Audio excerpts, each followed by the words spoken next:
my perspective, it was the 1970s when there was a lot more about self-sufficiency and, growing more of your own stuff. And I wanted to live in the country anyway.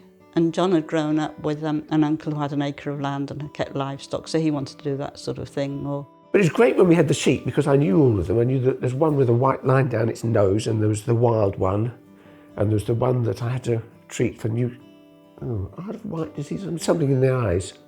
And after she was very tame, and I would sit by her when she was in lamb in the field, just stroking her belly, feeling the lamb, and she'd be there half an hour. And then, of course, you find once you've got any livestock, you have to spend all your time getting the fences sorted. So it all took precedence over the house. One of our goats jumped out, because they escape all the time, goats, but it jumped over a barbed wire fence and got a nasty scratch in its udder, and that half of its udder never healed. So we never had quite enough milk in the winter. And then in the summer there'd be a spell of a few weeks we'd have too much. And I'd make cheese, and I made a bit of butter once and get to the hang of it, and then you wouldn't have enough milk. So we had to buy milk in the winter. And we had geese, and I went down one day to look at the geese, and there was an egg just about to crack. And Mum wasn't doing much about it, so I took the egg out and broke it. And the first thing that Gosling saw was me. He was really tame after that. And he'd come up to me, I was building a conservatory at the time, and he'd come up and do that to my trouser leg, just that. Right, I'll stroke him. Right, I'm going in for Panad now, you go back to the missus, and he'd trot off. And when I came out again, he'd come out again. If I was sitting in the field, he'd come and up behind me. I'd just hold him like that.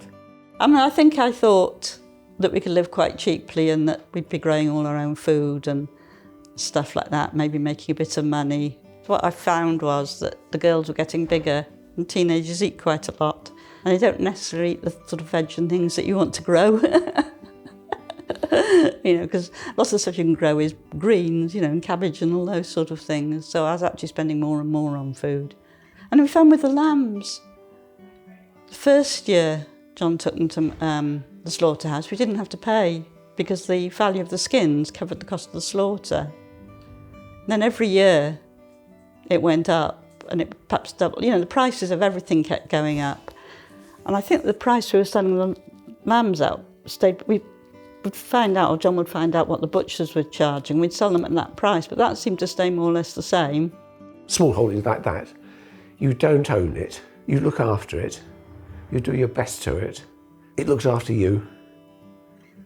And you hope to pass it on in at least as good condition anyway. And that's really satisfying.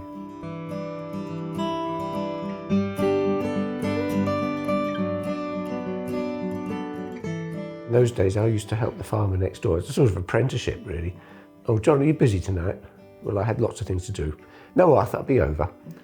So I'd trot across the fields, and it might be carrying bales. In those days, the sheep would be driven up to the mountain in the spring and brought down in the autumn on foot, and I'd be behind them, and their bottoms would be going this. And you see this white stream going down the road.